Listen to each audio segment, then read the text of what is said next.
It's very tempting to look at training only as a means to build muscle and strength, and it's certainly our best tool for doing that.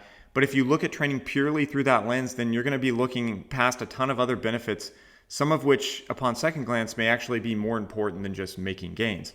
And this is something that I think way too many people miss, especially those advocating for a low volume, low frequency, minimal to no cardio, just an overall low movement approach to training so as to not risk compromising gains in muscle mass. Now, even if this were the best way to make gains for most people, and I don't think that's true, approaching fitness this way is going to force you to give up a ton of other benefits that go beyond just building muscle.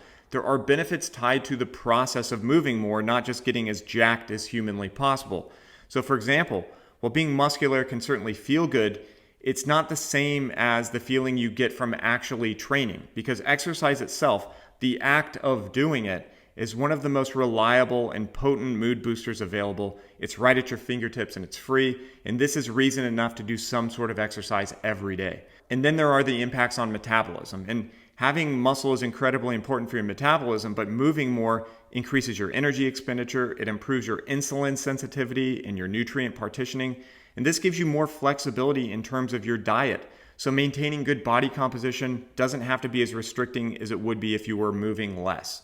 And moving more is one of the biggest factors in maintaining good body composition for those who manage to lose weight and keep it off over the course of their life. And this is just scratching the surface. There are a ton of other physiological and behavioral benefits that come from moving more, benefits to your immune system, to your digestive system, to your circulatory system, to your nervous system, to your joints.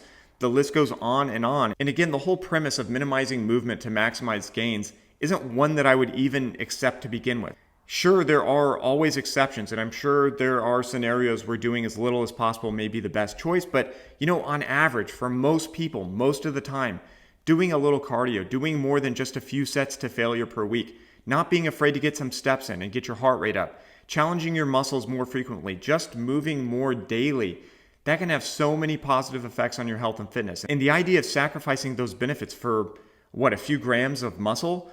And again, for the average person, moving more is not going to compromise muscle gain anyway, because moving more is just not bottlenecking growth for the average person. If anything, it will support growth by making you healthier and improving your overall fitness and vitality.